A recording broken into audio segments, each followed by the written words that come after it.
In today's episode, we discuss the 2018 Olympics, overcoming personal setbacks, daily habits, overcoming injuries, the importance of passion, the modern life and its many troubles, and more. I really think you're going to enjoy today's episode with guest Wiley Maple. And if you've enjoyed the podcast so far, and if you enjoyed today's podcast, please hop on and leave us a quick review on your podcast platform of choice. Thanks again, and I hope you'll enjoy the show. Today's show is brought to you by Icepod, finally an affordable, portable, and effective way to get the benefits of cold water immersion in the comfort of your own home. I opted for the Pro Bundle, which includes the Icepod, a water circulating pump, a special insulated lid, and a thermometer to check the temp of your water. Even in Georgia, the Icepod keeps my water between 60 and 70 degrees, and when I load it up with the 36-pack of water bottles that I use and refreeze after each session, I can easily get it around 50 degrees for the perfect cold water immersion experience. Despite being light and portable, the Icepod is super durable, and it's the perfect solution for anyone who wants to experience the benefits of cold water immersion without spending thousands of dollars for a home water chiller or trying to DIY your own. Cold immersion can help with recovery and muscle soreness, raise dopamine levels, help you wake up and be more alert, help you to burn more calories, mobilize brown fat, and more. Visit podcompany.com and use my special promo code SHANE50107 for $10 off your order, and each sale helps to support the show as well. Stay cool out there, people.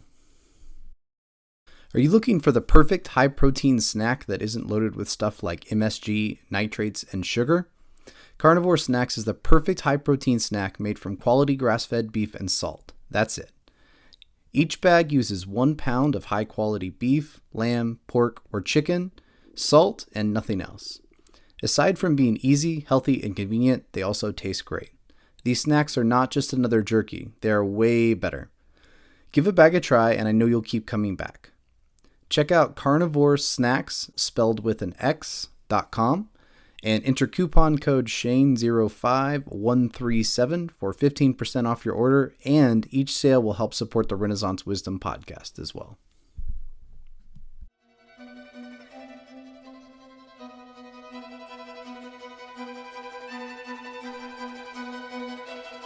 Welcome to the Renaissance Wisdom podcast, where ancient and modern wisdom come together to create a better way of living.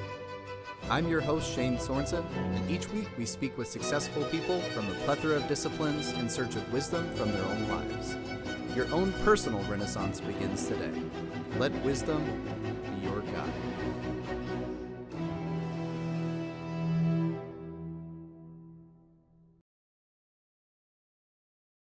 Hey everybody, welcome to the Renaissance Wisdom podcast. I'm your host, Shane Sorensen. I'm here with today's guest, Wiley Maple. Welcome to the show. Good to be here. Thanks for having me. Awesome. I'm looking forward to picking your brain a little bit. I myself kind of toot my own horn to say that I'm a bit of a Renaissance man, and it seems like you would do the same. So I always like to see people who are striving and kind of pushing themselves to excel in multiple fields. So why don't you go ahead and start out just by giving us a little bit about your background, about your history, that kind of thing. Sounds good. My name's Wiley Maple, as has been said. I grew up in Aspen, Colorado, third generation there. Pretty epic place to grow up, obviously. And when I was a kid, I knew I wanted to be a professional athlete by the age of like 4, and kind of set my goals to try to get to that. And through all my teenage years and youth, I played kind of every sport I possibly could, and eventually settled on skiing and ski racing. And that took me around the world, racing on the World Cup level, racing for the national team sometimes, and eventually to the Olympics. And yeah, that's some of my background. Awesome. So you say in your background, like, you just decided you wanted to be a professional athlete, or did you have a different goal in mind when you were much younger, or you're just like, no, I want to be like a pro athlete in general? Well, I'd say like when I was really young, I wanted to be a superhero. like a lot of little kids. And Yeah. looking around the world, they didn't seem to exist actually. And then I remember like watching, I think the '98 or '96 Olympics, and being like, well, that's about as close as it gets. So I mean, yeah, literally some of my first memories are I want to do that. Awesome. Okay. And tell us a little bit about what you're working on now. I was reading a little bit. It looks like you've been kind of making a recovery run and stuff, right? You're getting back into the game, so to speak.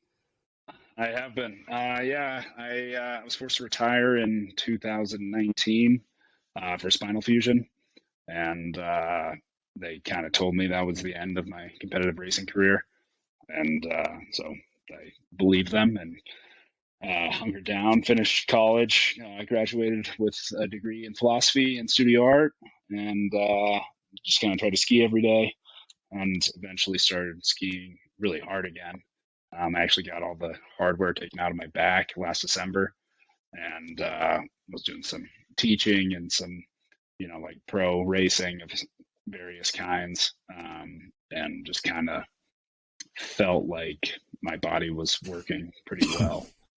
And I watched a 42-year-old win an Olympic silver medal from France in the downhill, which is one of my events, and was like, what am I doing with my life? I Yeah. basically just hated most of the job opportunities that were available, and it just seemed soul crushing. And I was like, it seems like, I have a window, so see if it can work. So back trying to make my way to back up to that World Cup Olympic level. For sure. I'm sure I'm really excited to talk about that. I don't know if you know much about my background, but I was a really competitive jujitsu guy for many years. I'm a BJJ black belt now. I was competing at kind of like what you would say, I guess it's kind of like the amateurish level. Like I was a purple belt when I was really heavy into competition, and I was doing like the world championships and a lot of big tournaments. And I have a really deep appreciation that most people would probably not be able to relate to you on of what it takes to get to a very high level at something like that. It's like there are levels within levels, and it's such a mental game, and it's so crazy because you're competing against everybody else, but you're also competing against like all the voices in your head. And yeah, man, it's not like business where you can go into business and like everyone can kind of make some money and be successful if you work hard. It's like in sports and athletics, you can like destroy yourself, like work yourself to the bone, and you can still like not quite be into that kind of upper echelon of, the top podium guys. And it's man, I don't know. It's a crazy thing. It really is like I guess a lot of a mental and internal battle sometimes. And hearing you coming back from the injuries and just like getting into it, I'm rooting for you, man. I love a story like that. So Yeah, thanks. Hopefully, I mean, I'd like it to actually come together. I feel like, big reason I wanted to come back is because I like it. It's fun. But I also feel like I've never reached my potential, yeah, and that is like a weight that I'd like to, explore, I guess. for sure. Yeah, ski racing, as like kind of you were saying in jujitsu, is, I mean, it's just one of the craziest sports in the world. It's there's so many. It's basically Formula One with humans and sticks, basically.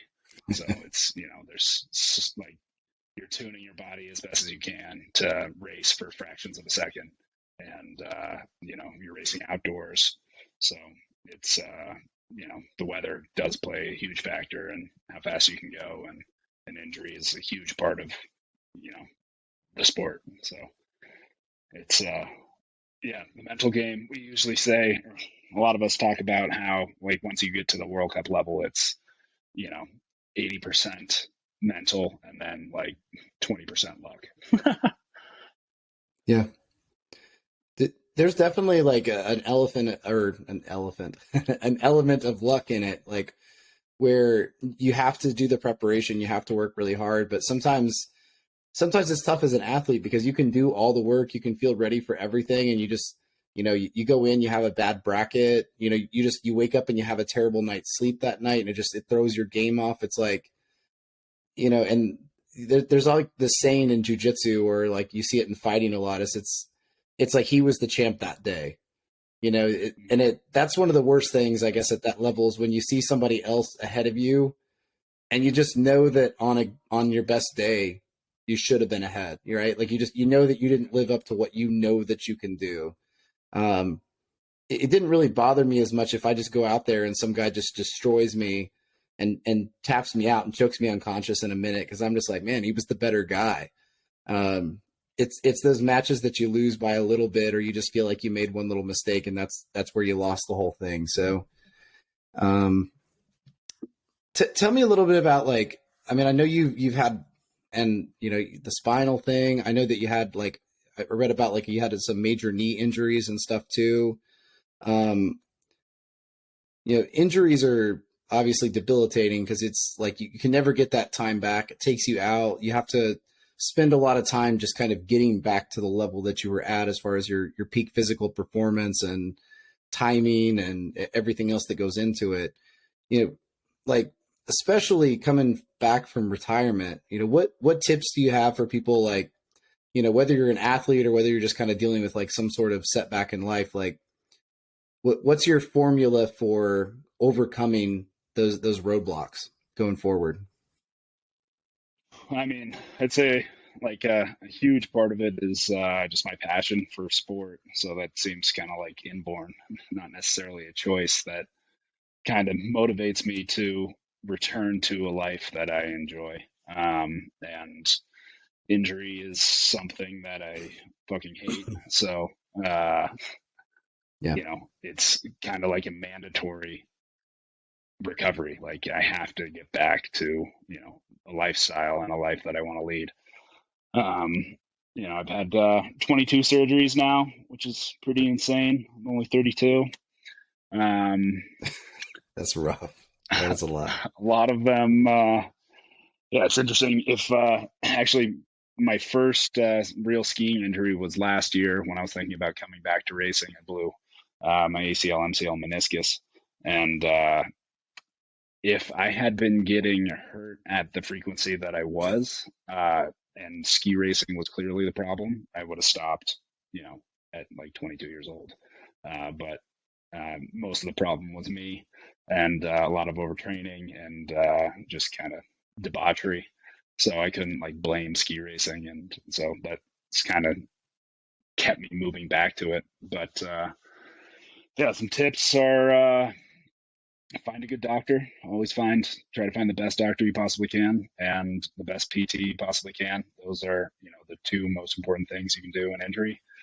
And then, when you're hurt, you have to keep moving, and you can't move for a lot of it. So you have to try to, expand your brain as much as you can.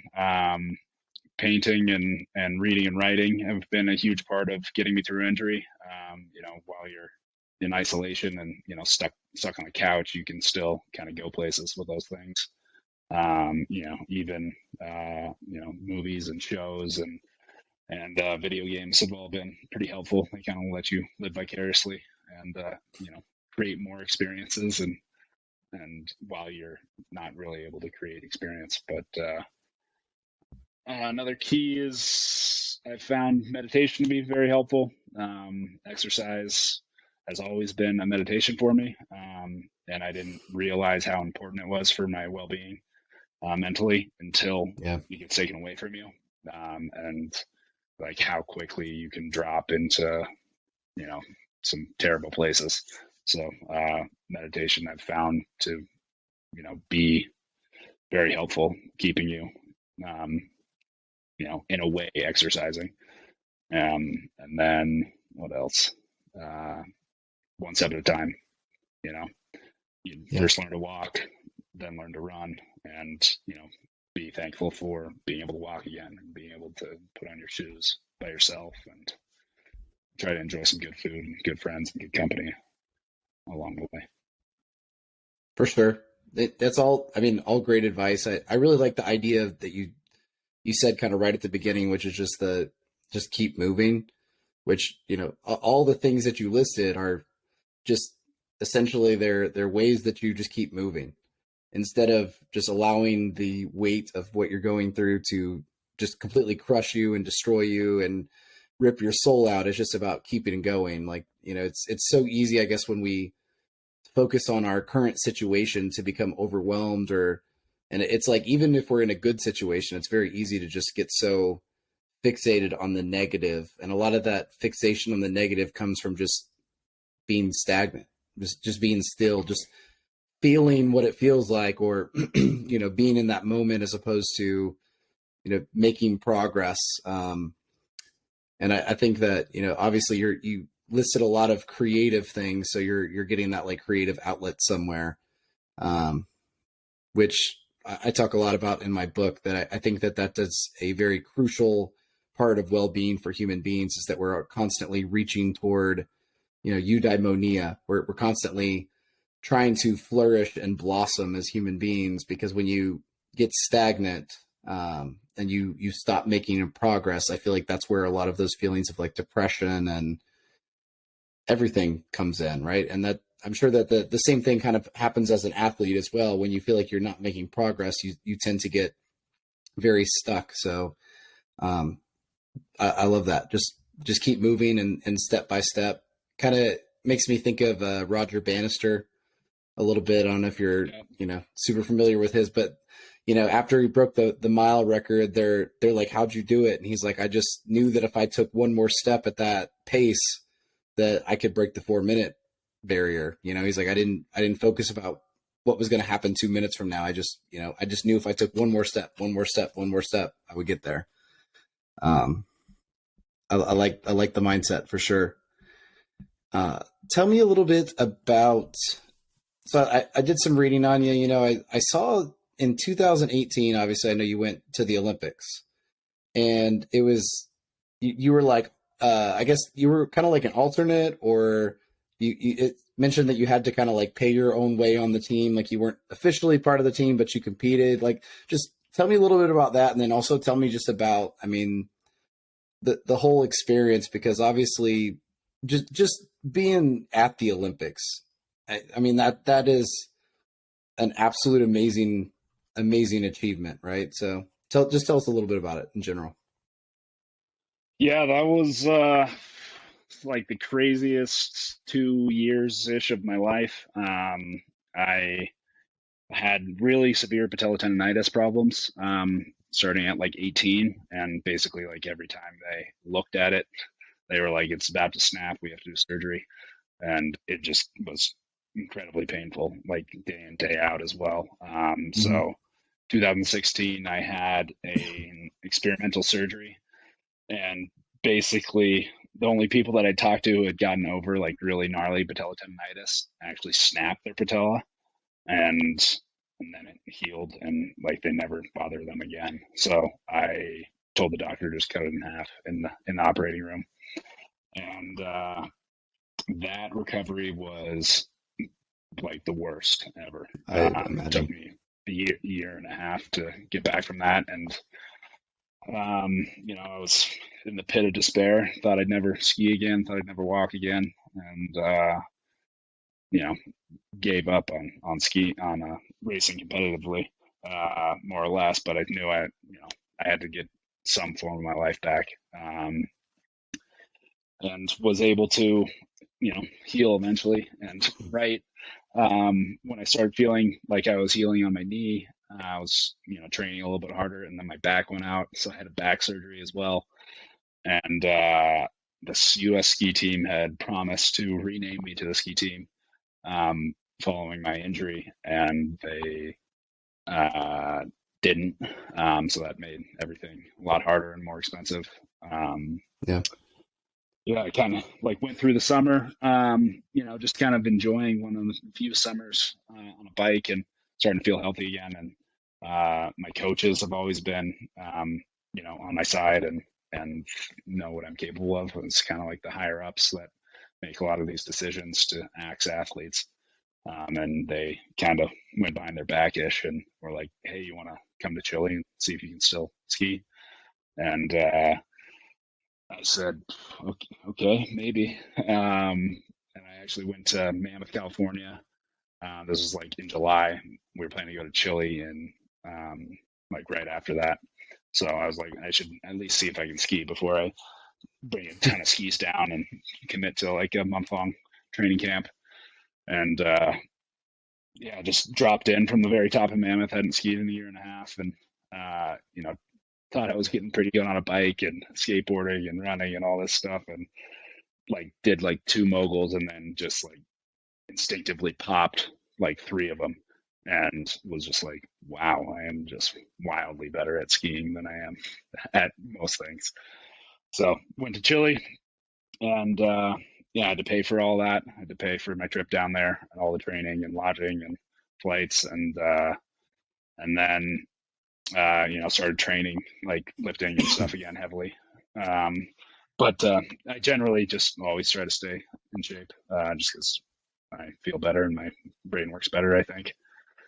So I wasn't like that far off Yeah. the back, and then had to fundraise for the Olympic season, or just the season, just the World Cup season. So season costs anywhere from $70,000 to $100,000, depending on how wrong it goes. And you can get a lot cheaper the faster you go. As soon as you break into the top 30 people in World Cup events, then you start getting paid. Um, so if you go fast enough, you can make your season a lot cheaper. And, you know, obviously some of the best guys in the world are making millions. So there's a crazy disparity between the Right. first guy and the 60th guy. Um, but yeah, as when I entered the season, I was getting my ass totally kicked, and you know, I had the dreams of, obviously it was Olympic season, so everybody gets more excited, and you know, that was the dream for most of my life. So um, coming into that, the first couple races just didn't go well. I was skiing terribly slow, and about like mid-December, I was like, man, I just don't have it anymore, and kind of like was like, well, if this is the last year on the World Cup circuit, you know, you're stopping at all these amazing places around the world and getting to ski a course that, you know, nobody gets to ski. So try to enjoy yourself. And the next day, I was second in a training run, and Yeah. I was like, what the hell is? My first comment was like to myself internally, you know, like just when you think life is total tragedy, you realize it's a comedy. And from Yeah. there on out, I skied fast and was named to the Olympic team, and went to Korea. Kind of, yeah, it was a huge deal for me. And yeah, for sure, like stepping out and opening ceremonies, that was pretty special. And just like seeing the excitement around, um, like the town that I grew up in, and all my friends and people who loosely knew me, and all that stuff was pretty cool. Um, the Olympics itself, like shortly after that, like shock and awe was pretty underwhelming.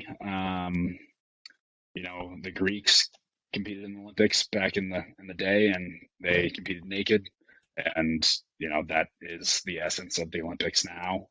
But it's kind of a facade, or it's a total facade. You know, we wear no sponsors, but you know, all these sponsors are basically forced on us that didn't have anything to do with us getting there. You know, like Ralph Lauren and McDonald's and Coca Cola and Nike. Yeah. And it's like I've never worn any of these products before in my life, and now I have to wear them the whole time I'm at the Olympics.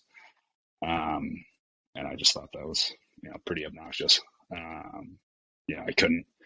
Your Instagram gets kind of like locked for the month of the Olympics, so you know this platform that I created, more or less. I can't, you know, mention the real sponsors that got me there, like the people, you know, from my hometown, and you know, all my equipment sponsors, unless they bought into the Olympic, uh, you know, venue basically. Right. But overall, I mean, it was huge to race Olympics, and you know, I can. That's something they can't take away from you ever. For sure. Yeah. I mean, unfortunately, the like the corporatism has kind of infiltrated everything at this point. Yeah. It's and it is tough for athletes too. I know like a lot of times, they like the UFC, for example. I know they came in and they took away, people being able to have individual sponsors, and they give everybody these like Reebok, the Reebok gear and everything now too. It's I mean, I guess like one of the things with the Olympics too is it's interesting because it's amateur considered, right? Like it's because it's not paid. I mean, obviously, I'm not saying that people that are there are amateurs. That's not at all what I'm saying. But like in the sports world, like no one's getting paid. Like you can go get the gold medal at the Olympics, and it's not like you're getting any kind of payment for it or anything like that, right? I mean, you're going to get sponsorships Well, from it. It's no, if you win a Olympic gold, you'll make $100,000 to $1 million like that day. yeah, All of the contracts that, sure, like my ski contracts, my goggle contract, all sure, those have Olympic criteria. Um, you know, it, it's been a while since the Olympics was actually amateur. I don't know when they stopped that, like the 80s or something, like right after okay, Prefontaine, like bitched about it for a while.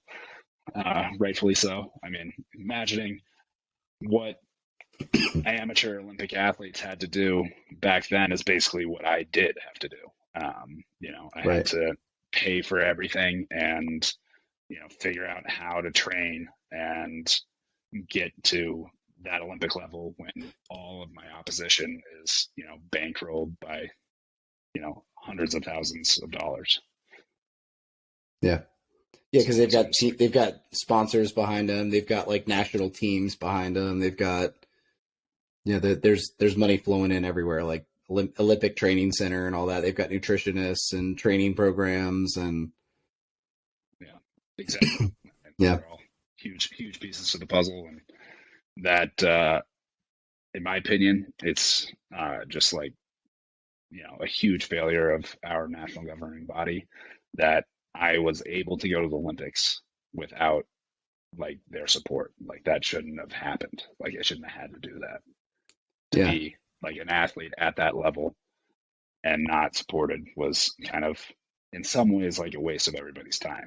Like, I mean, I made it happen, but I was starting here and everybody was already here. And it sure, was like, how about you let me start here so that I can actually compete?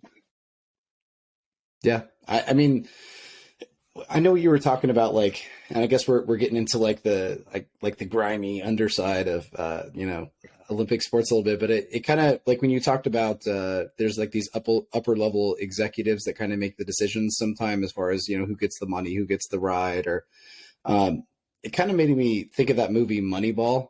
I don't know if you've ever seen it or not, but it kind of makes me think of that where it's just like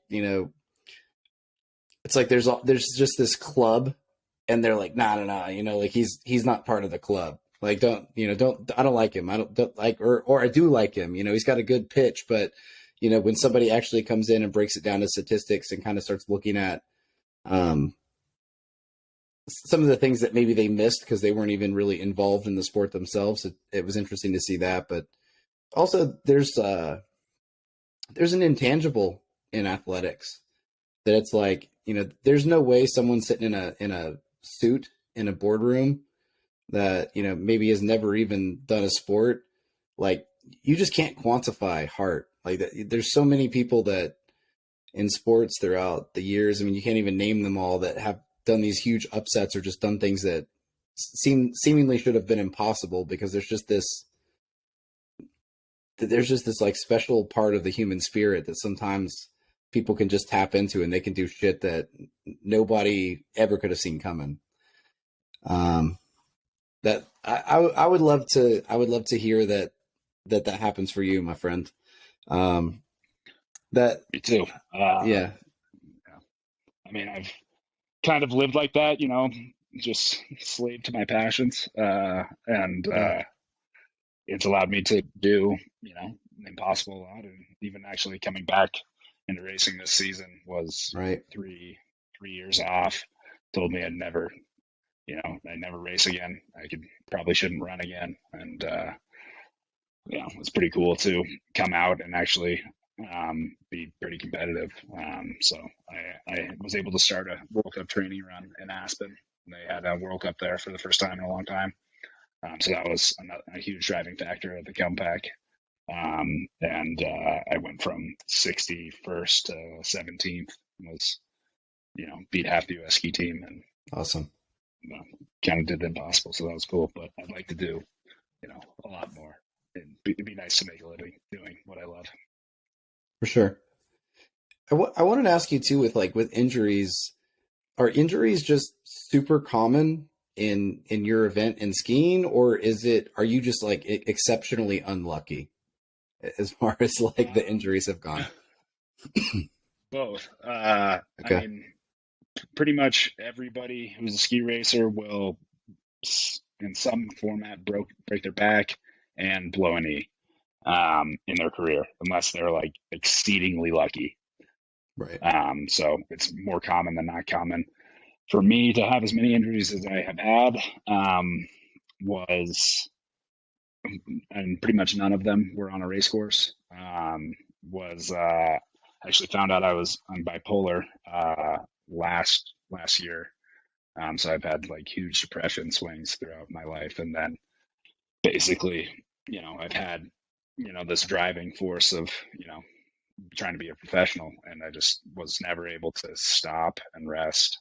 And all my knee injuries, like all the patella stuff, all the back stuff, can basically be, in my mind, be directly correlated to just overtraining to like huge degrees, and not knowing and not being able to rest properly. Like, I'd never understood, like, my teammates would do their run and, do their recovery, and then they'd get in bed at 9:30 or 10 and go to bed. And when I go out and, in summer training and you're skiing for, like 3 hours a day and stuff like that, then I'm tired. But when you're actually racing at that super high level, your run is really only 2 minutes. So it's just like massively explosive, and it's a huge mental and physical strain, but it also still feels more or less like 2 minutes. But the degradation on your body is like extensive just to do the turns. We're pulling like 5 to 10 Gs. So it's like thousands of pounds of pressure.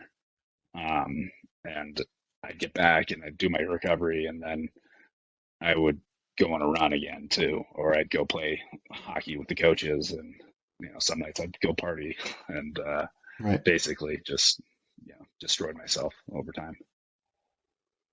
And I'm guessing that's something that's I'm 33, coming on 34, and obviously like I can still I can still handle myself. I still recover, but it's definitely like it's starting to be where I can tell a little bit of a difference as far as just I don't bounce back quite as quick. I'm a little bit more sore. Sometimes I don't sleep as well.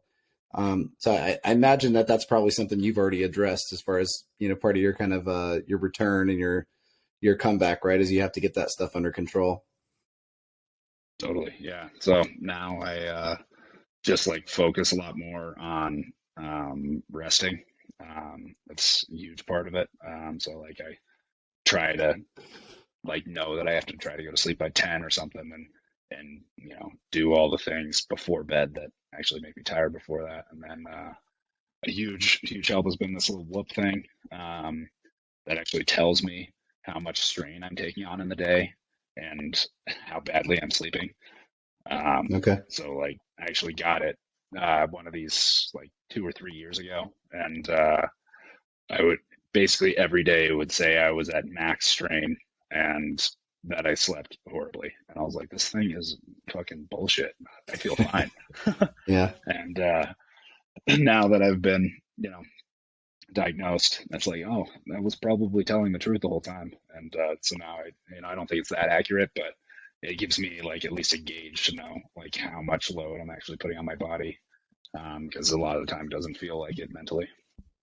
Yeah. Tell me a little bit about too. I know that you mentioned, which I just learned right when we were talking. You told me you were a philosophy major too. So Tell me a little bit about, your exposure to philosophy and maybe like how that's built into your mindset, the way that you analyze life, athletics. Yeah, I mean, philosophy has been, one of perhaps the drivingest force in my life, besides obviously athletics, but I feel like they go hand in hand. Philosophy is like kind of the base of all life and ideas. That's how I think about it. Yeah. Um, Early when I was super young, I had like a nanny. My great grandmother died, and like I was, I don't know, like 4 or 5, and like being like asking my parents like, what does that mean? And they're like, oh, she's gone. I'm like, for how long? They're like, forever. And I was like, what are you talking about? this game this game is that hardcore. So that Yeah. like kind of set me reeling. And I remember I had a nanny that took me to church sometimes, and I just could not get behind those stories. They just seemed like a radical interpretation of reality that didn't coincide with reality. So basically, throughout Right. my life, I've always loved books, and and had drives to answer the biggest questions in life.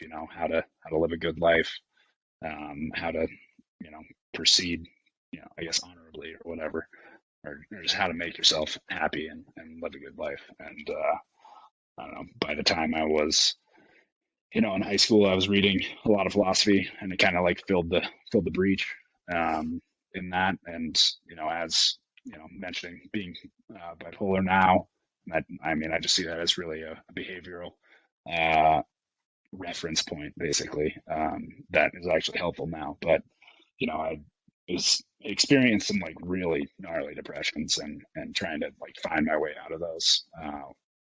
required a lot of reading, a lot of psychology and philosophy to like just even know what was going on and how to get out of those holes. Um, and yeah, I was pretty certain I wanted to be a philosophy psychology major. I'd always loved art, kind of almost as much as anything or more than anything, but I hated, you know, the way that I saw the art world working. Um, Yeah. so I didn't want to, become a part of a culture that paints a canvas red and sells it for $1 million. I was like, what is that? So I set out philosophy psychology and then wanted to take as much art as I possibly could. And it just came down to the wire. I ended up having taken more art than psychology classes. But yeah, I remember the first philosophy class I had in college was basically a morals class. Why we do the things that we do, and day one, I was like, "This is it. I am into this. I'm a philosophy major for sure." And it's just played a huge role in my life. Any favorite philosophers, like handful? Yeah, Aristotle's my favorite for sure. Okay. I love Nietzsche, Hume, um, and the more that I read fiction and get into a lot of that, there's so much philosophy in some of these fiction writers as well. Like even J.K. Rowling in Harry Potter books. I grew up with those. So that was a huge part of, I think, why I got into philosophy. She studied Greek mythology, I believe. And her ethics are Aristotelian ethics throughout all of her books. So they're, the choices we make and the actions we take. And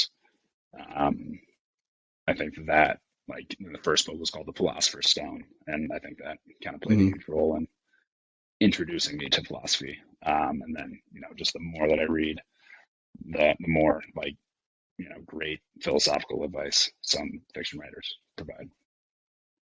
For sure. I've been getting into fiction a little bit again, more recently too. For many years, I pretty much just read exclusively philosophy, and I've been branching out a little bit more, getting into some of the classics. Like I'm working on "The Sun Also Rises" by Hemingway right now. So it is, especially once you kind of have I guess, the foundation of, just a basic understanding of philosophy, even if it's not super deep, even if you just kind of understand some of those philosophical ideas, you start to see it everywhere. And Yeah.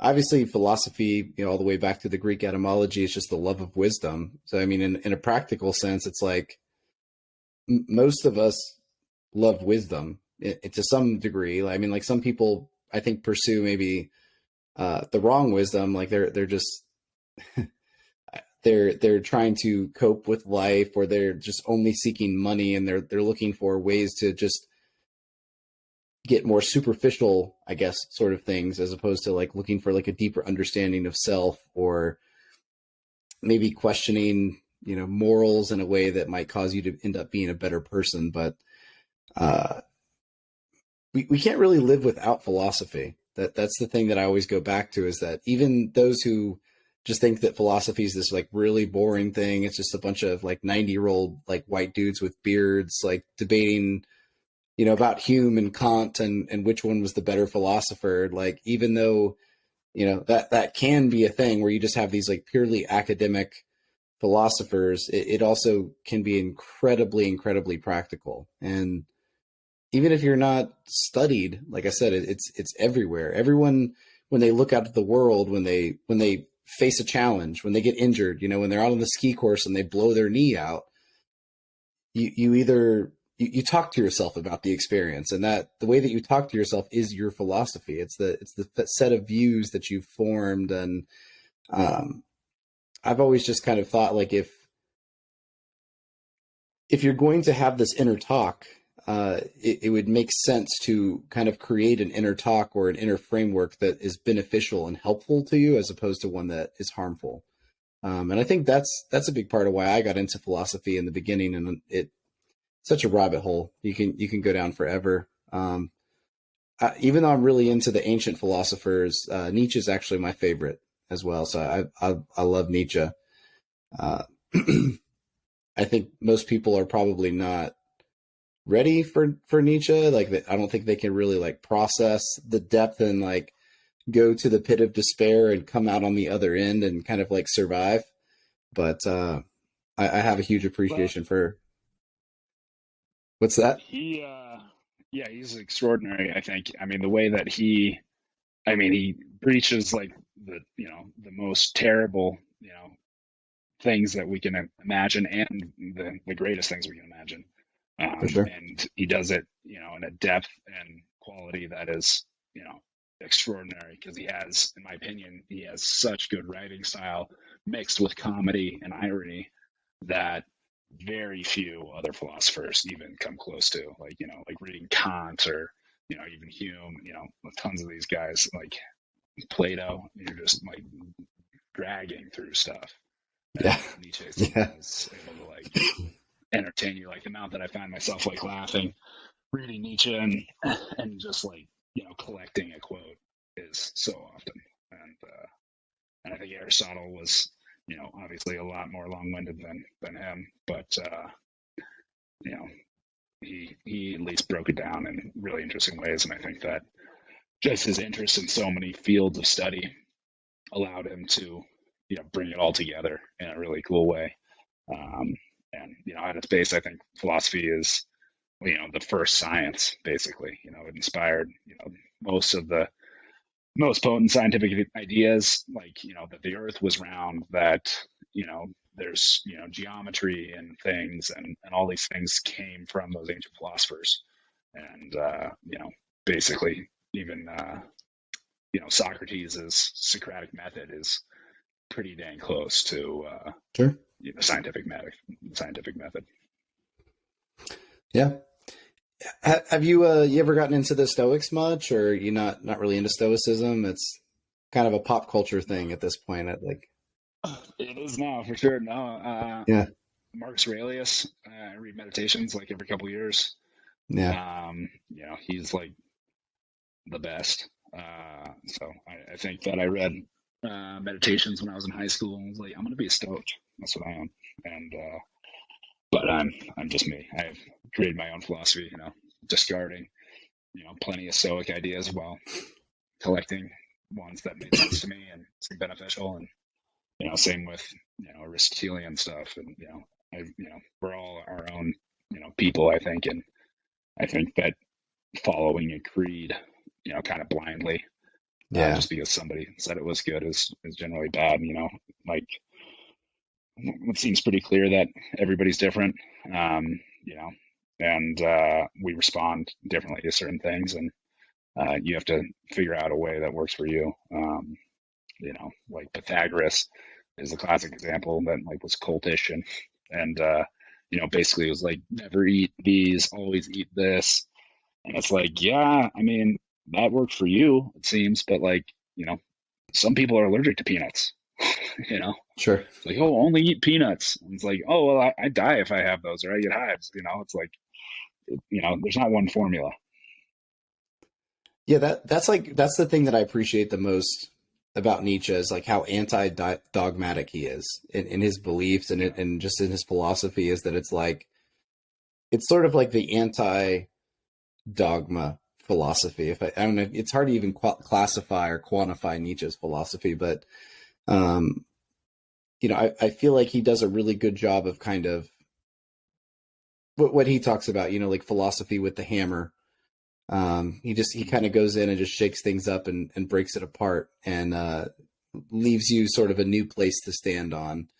I know he was very critical of like the Stoics because of kind of their dogma that's wrapped up in their philosophy, but I agree. Like it doesn't just because I'm very very into Nietzsche's philosophy, it doesn't stop me from taking out bits and pieces of practical use from Stoicism because I think there is a lot of value there. Like you said, Marcus Aurelius and Epictetus and Seneca. There's so much practical wisdom in their writing.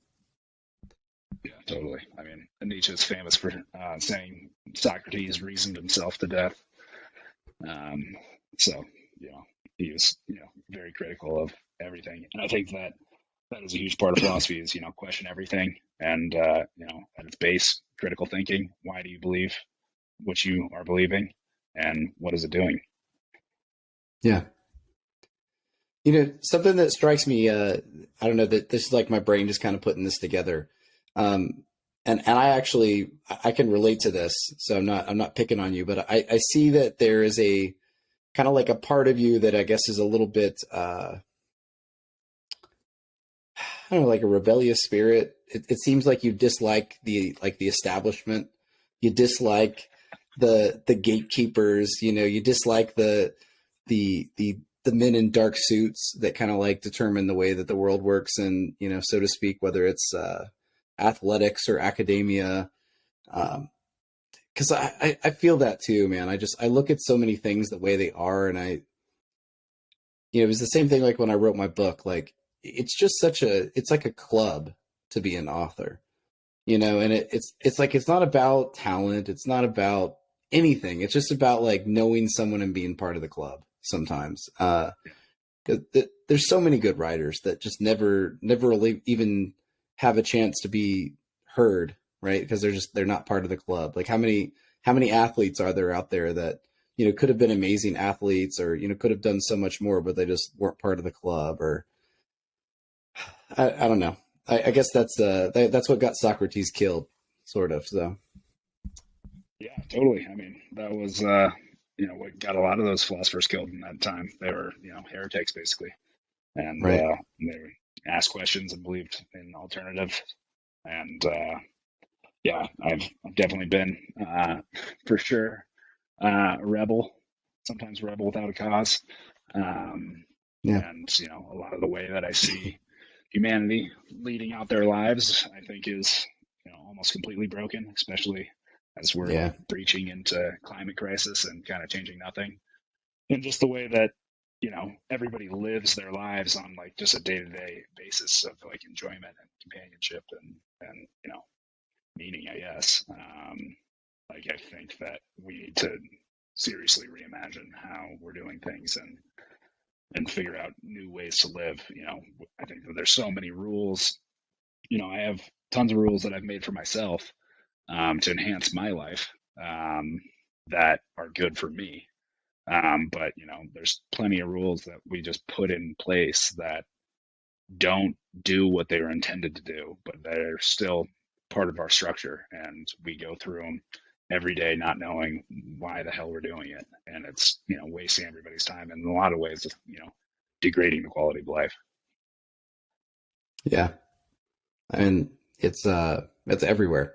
It's everywhere you look. I mean, we're that's one of my, I guess that's kind of like the passion or the idea behind the podcast, the book that I've done, the pages that I run is I think that we've been sold a bill of goods, and it's not like I think that it's necessarily a conspiracy, but I just that the way that things have evolved, we've been sold this idea of what we need and what we need to accumulate in order to be successful individuals and happy individuals. And I think the further that we continue to go down this road, the further we get away from actually being content and happy individuals. And it's really crazy philosophically when I think about sometimes how it's like, like would we just be better off or just like happier if we were just like living in tents, and just like people just really didn't have stuff, and we were just hunting or like growing wheat for ourselves, for our little tribes. It's so tough, right? Because you look at how much technology has done and how much it's benefited humanity, but it's almost like this parasite. So it's like this not even symbiotic, but like this parasitic relationship where it kind of slowly consumes us from the inside. Yeah, it's just a double-edged sword, really. But yeah, I think about that a lot. I mean, one depression I was in like a year or two ago, I was like deep in it. Like it was really shocking how gnarly it was because most of them coincided with injury. So it was like losing my sport and my objective, and then just actually not being able to do a lot of things that I love to do, and then the depression would kick in. And this time I was very healthy, and just like didn't really understand why I was in the place that I was. But I actually read a lot about hunter-gatherer societies that are still present, and they don't understand suicide. They don't know what you're talking about when they talk about depression. They're living in a Yeah. way that is in harmony in some way. And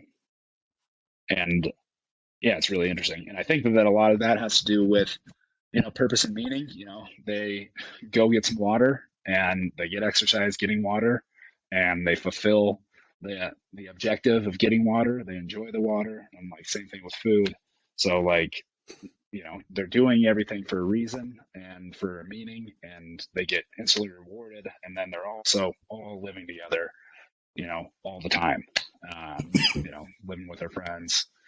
So much of the way that our society is moving is everybody goes into their own castle and builds their own nuclear family, and then we're doing our jobs, our passions, whatever they are. A lot of the time, if they're our passion, we're doing them for their own sake a lot of the time. But if it's a job, we're doing it for money, and the money is used for food and shelter.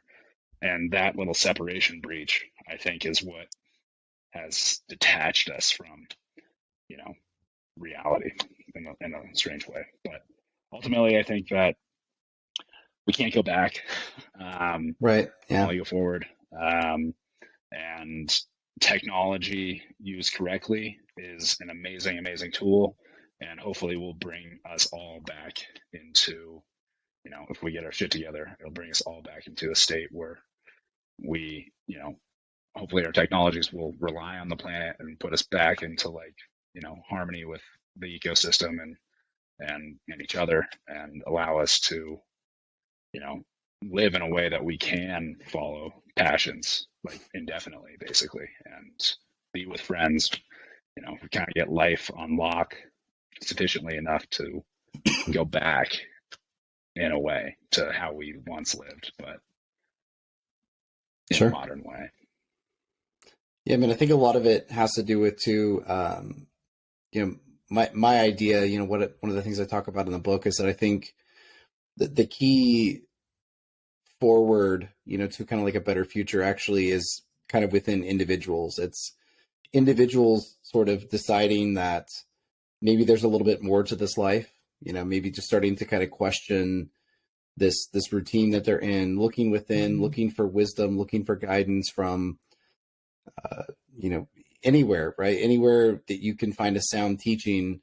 Self-knowledge is obviously so important, but I think just so much of it is just waking up and realizing that even though we're participating in this, like in this game where, you go to work and you make your living and you do your passions on the side or whatever, it's like realizing that that's not like, it's not it. We may be participating in it, but it's not the thing, right? Like the thing is like the relationship that you have with your family. The thing is the craft that you've put, thousands of hours into developing, or the skill. It's the little moments that we spend with friends or family.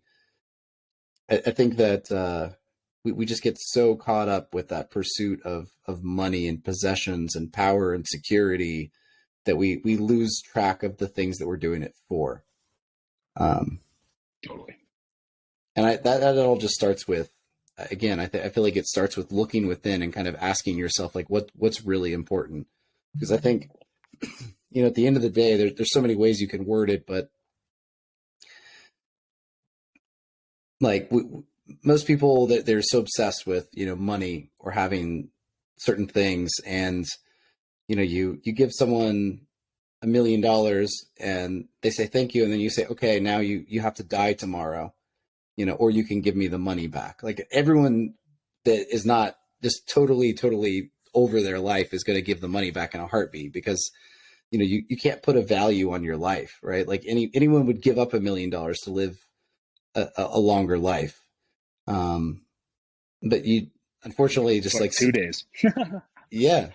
But unfortunately, so many people, we get so focused on just like the grind and the accumulation in the game that we just like, you miss it, and you don't realize that until it's too late. Yeah. We're just, the way that we're living right now is in just a shitty game. We've made it. We've created a game for ourselves. And in some ways, I think that we've created it to the degree that we have to distract ourselves from death. Sure. The pursuit of money, the pursuit of these goods is, a driving force that lets you like ignore this thing that's going to happen, which, it's hard to, obviously the Stoics, talk about, thinking about how you're going to die, like kind of every day, and how you're going to live today. And I think that is largely lost, especially in Western culture, most specifically in America. I think that I have a lot of qualms with religion, as I was saying, and I think that specifically the monotheisms that believe in a vast, unchanging afterlife has detached them from reality to such a degree that they kind of do whatever they want as long as they follow this creed. They're good to go forever. Sure. And so they miss what's happening now. Yeah, I've had some conversations where I talk to guests about like the religion aspect a little bit too, and it's so common, especially like in the West, where you just have like someone goes to church on Sunday and they're a Christian for like an hour, and then you look at the rest of their life, and it's like you're not living at all what Jesus would have wanted you to live, right? Like it's literally like you put on this fake smile and you introduce yourself to your brothers and sisters at church, and then you go out in traffic and cut somebody off because they flipped you off, or you flip someone off because they cut you off, and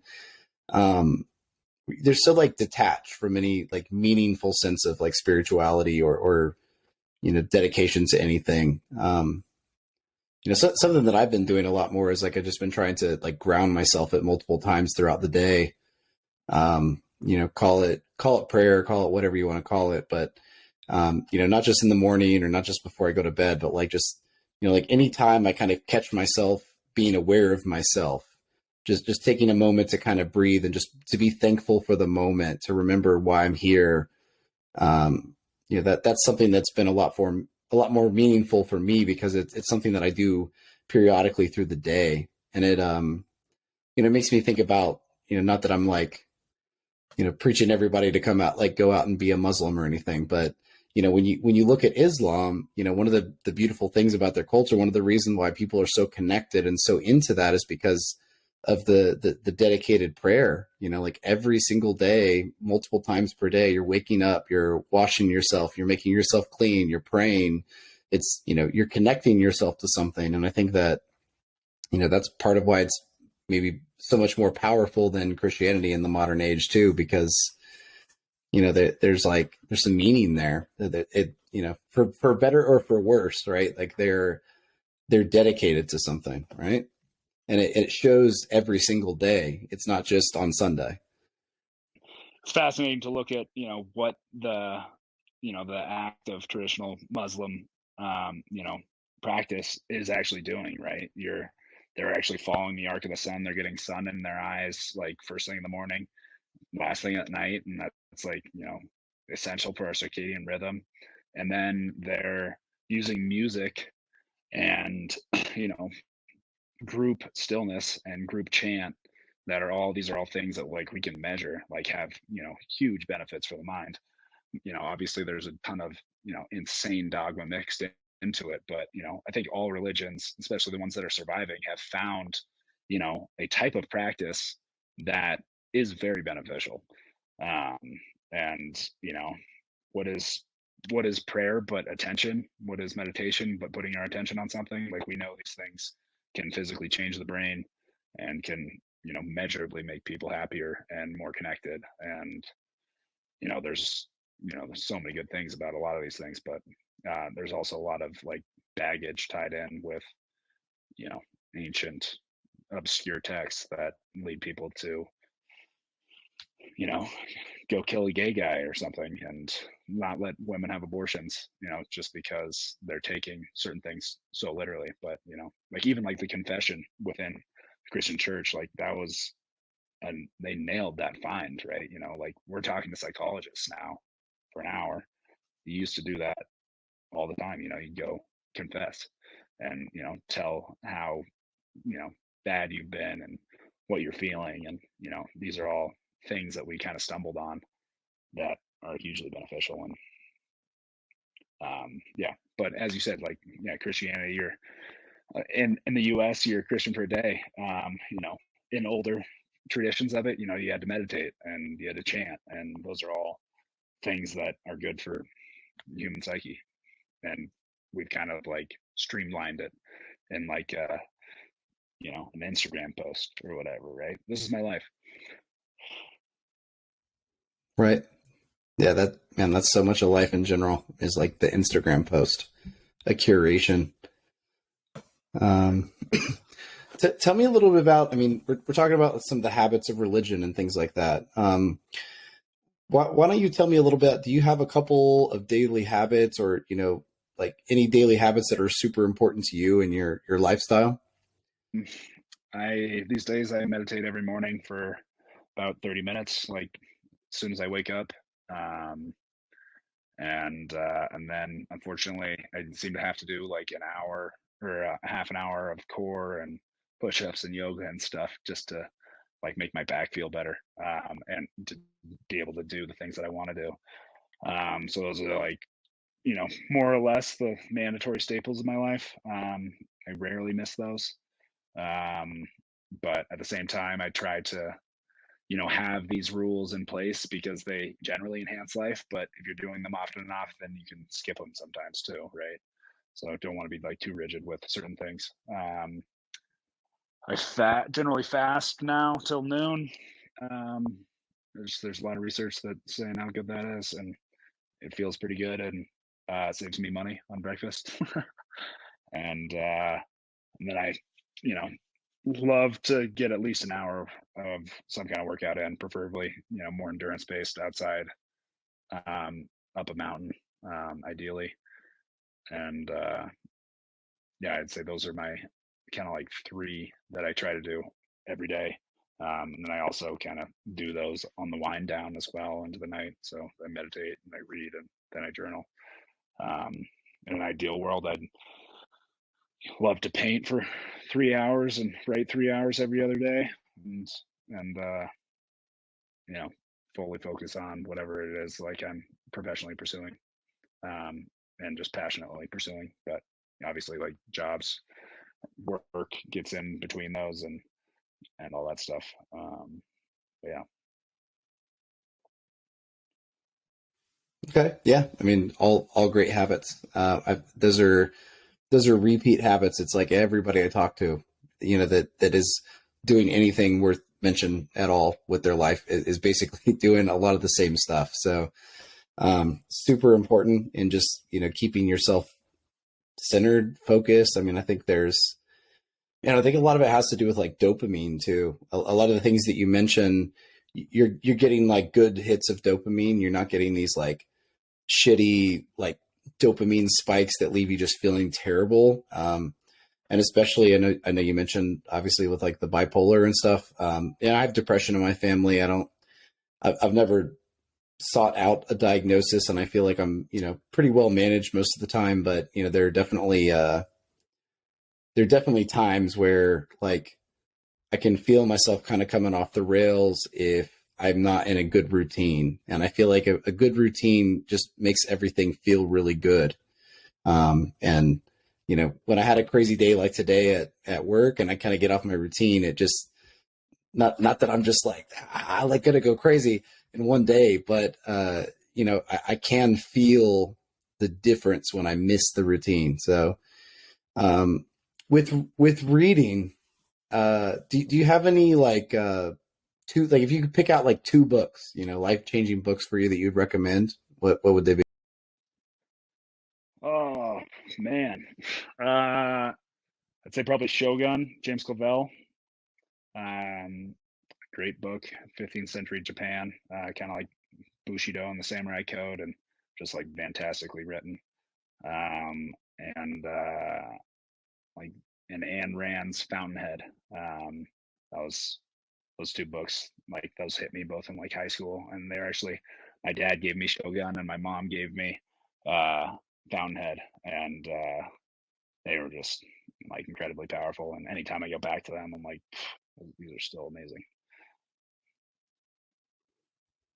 Okay. So I haven't read Fountainhead yet, so that I'll definitely bump that up on my list. But I've read a fair bit of Ayn Rand. Since you brought her up, uh, she's pretty controversial in philosophy. I actually really like her philosophy, um, quite a bit, and I have some theories. I think that there's kind of like two main reasons that she was hated on so hard. Actually, I'll say three. There are like three main reasons she was hated on so hard. One, she was a woman in a male dominated field. So they're just like, I don't respect you. I think that could have been part of it. I think two, she wasn't an academic and she's going into essentially an academic dominated field. So she wasn't part of the club. So that's part of why they're just like, we don't respect you because you're not actually a philosopher. You're just like kind of a free thinker that's coming to these conclusions on your own. And third, I think that possibly it could have just been that the move in sort of like academia at that time seemed to be a little bit more, I guess like towards like the ideas that perhaps like socialism should be introduced and things like that. Like, and I think that her background and where she came from and just sort of being very opposed to that would have made people a little bit reluctant to, I guess, accept what she was saying. So I don't know. I just ran off on my thing, but what do you think about her? What are your thoughts? Yeah, she's definitely a fascinating character. You know, tons of like, surprisingly, philosophy. A lot of my classmates were women, and they just hated her. And I was like, "Well, have you ever read her?" And a lot of these, just the way that our school systems are going, are just the same problem with that I see in religions. There's like a dogma surrounding certain ideas, and it's like, have you ever breached it? Have you informed yourself on this? Have you and I think she obviously had some really she was really passionate about her ideas and really strong on them. I think that, Atlas Shrugged is their most popular book. I think that is generally a terrible book. Um, it has, a good, uh, panicked interpretation of more or less what mediocrity and, socialism will do, which, she's somewhat correct in that regard, but, you know, humans will always pursue excellence, I believe. And, in some ways, I think socialist structures allow that to happen more than, certain forms of capitalism. I think that a fusion between most things is probably more beneficial. But yeah, the reason I like Fountainhead so much is it wasn't quite as extreme, and it went into the passion and patience of a character following like their passion and having the patience to it's about an architect that wants to design houses a certain way, and some people think he's the greatest thing that's ever lived, but most people don't understand his work. So sometimes he has to go back to the granite quarry and cut blocks out of the granite and not design houses. And just the whole way that she writes that, and like the internal drive to follow your passions and stuff like that is a lot of why I like Fountain so much, which is obviously in Atlas Shrugged and a lot of her writing as well. That driving force behind, I can't remember the character who was building the rails, and John Galt, and obviously all these things. But yeah, most of the time I feel like, yeah, you go. Sorry.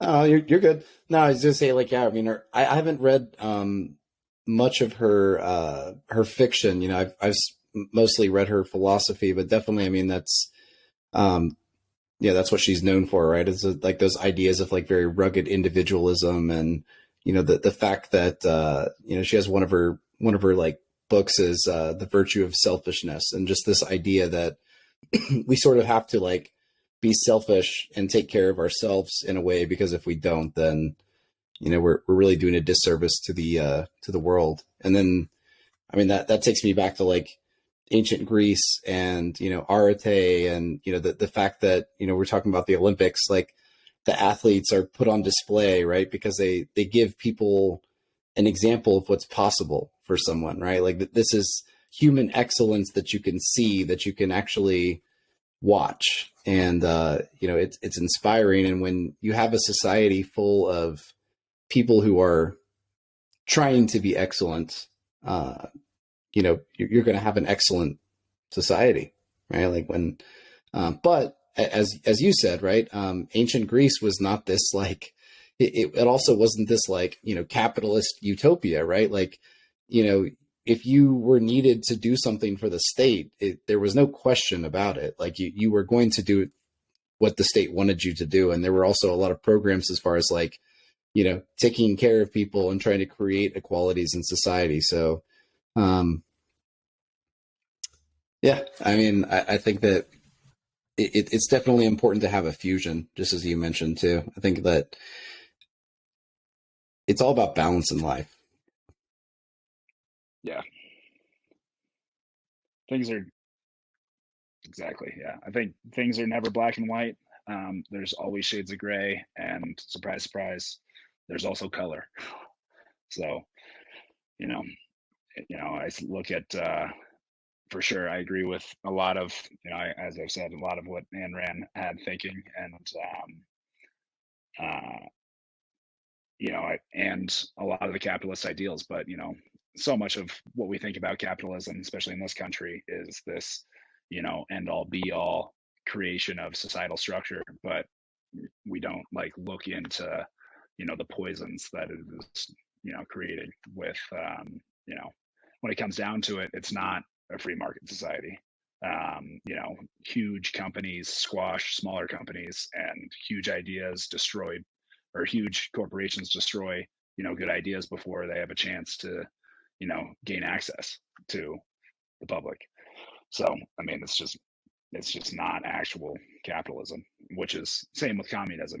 A lot of the the biggest failings of communism, in my opinion, are actually capitalist ideals. They're people taking more while not allowing, they say everybody gets paid the same, but then there's, higher ups that are, living in castles.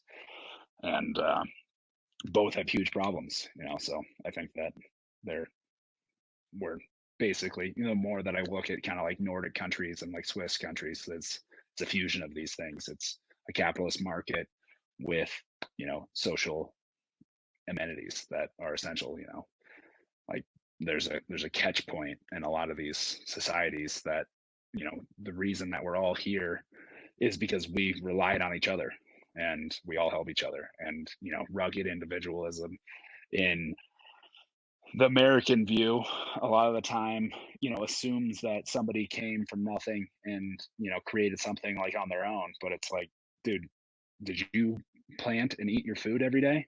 No. Then you relied on thousands and thousands of people to get you food every day. And, you use these road systems to transport your product that we built with our combined effort. And, I think that's a big reason why there's a lot of like growing depression and anxiety in our culture, is in American culture specifically, is there's not as much of a catch point, with, healthcare and, even like the cost of like retiring and dying is like, my grandfather just died, and I could not believe how much it was costing just to get him to death, you know. And America is like the only country that's like, you're on your own. You can buy insurance. They're all overpriced, you know. But There's an infinite list of things I think that we could be doing better. It's sometimes it's like sometimes I just try to do my best to just kind of like live, focus on your own little bubble. But it's tough because then nothing ever really changes, right? Um, you know, I but I mean, the selfishness aspect of, doing the things to take care of yourself, you know, that's the only way you can help take care of more people, right? If you're not taking care of yourself, you're not, getting your needs met, then if you're trying to help somebody, you're extending yourself and you're going to be of no help, basically. So that, that rugged individualism is essential. You got to take care of yourself so then you can help take care of others. right, and it's just like we said, man. It's always balance. It's always finding that that spot, the golden median, the golden middle, right? As Aristotle would say, right? So the middle path.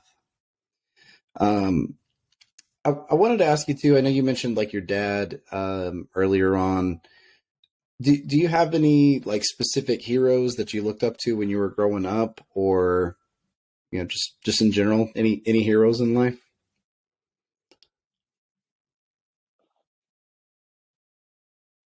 Yeah, for sure. Lots of them. Yeah, I mentioned earlier that I looked around and didn't see any superheroes, and that was until I discovered Muhammad Ali.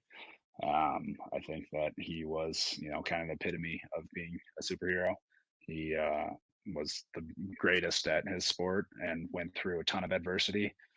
And he used his voice and, presence to fight against systems that he perceived as broken. And that that just he just lived an incredible life. It seems like Aristotle, definitely one of them. Da Vinci, that kind of like polymath factor of painting and just being able to do a lot of things at once. And yeah, I mean, and the reason that I like to do so many things is it keeps the game going. Basically, if you're only good at one thing, then as soon as whatever the ski race is over, then the game is over. And if you get good at a lot of other games, then the day is filled with play. Um, and then definitely my parents, dad and mom, are huge factors of, obviously they're why I'm here, but the way that they live is also inspiring. Okay. Yeah, the parents is is a big one. I get a lot of mom and dad. Makes sense. It's not what I anticipated when I started the show and I was asking the question. I was like thinking it was going to be a ton of like Muhammad Ali, Steve Jobs, yeah, it's like by far the number one so far is just my parents. Dad, mom, my kid, my brother. Um, I think we don't put enough emphasis on family in the States in general. I think we don't realize how important family is. We're not as connected, as some of the past generations would have been. Totally. I think that there's so much space in the U.S. that we started, each building our own castle, and that's I think that we'll find that is robbing us of so much of family interaction. That's there's so much learning to be done, like when you're living with your grandpa and your parents and even your kids, and having like a whole family like moving and meshing together, and seeing the generation gaps of belief, and also like what wisdom is still relevant and all that stuff. And I think that a lot of other cultures are pretty good at keeping that around. A lot of Asian cultures are huge on the family component, and in a lot of Europe, the space was so small that families just end up living together, and the house gets passed from generation to generation.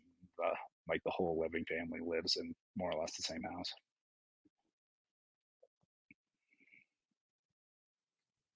Yeah. And so the last question I wanted to ask you, I always like to ask this one too. If you could go back in time, talk to a teenage version of yourself, what piece of advice would you give to yourself if you could go back? I guess I'd give myself a couple pieces of advice, probably as much as I could, but I guess I'll keep it limited. I'd say a huge one for me, obviously, talking about just wearing myself to the bone, would be rest. Like rest, just gotta rest. The harder you work, the harder you have to rest, and those have to be in balance, basically. And then I would say that politics are in everything, and the consequences are astronomical sometimes. Understanding that the people and the reputation you build and stuff, can glide you through life or put up huge barriers. And that's something that I learned kind of too late, is that people are sensitive, and they take offense, and if they're people above you, then they're going to make your life very hard, even in things that seem as straightforward as who got the fastest time on a race course.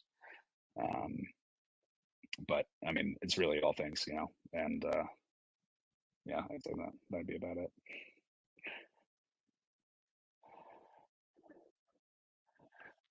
Yeah, yeah, or just at least understand the game. Yeah, learn the rules before you break the rules. Sure.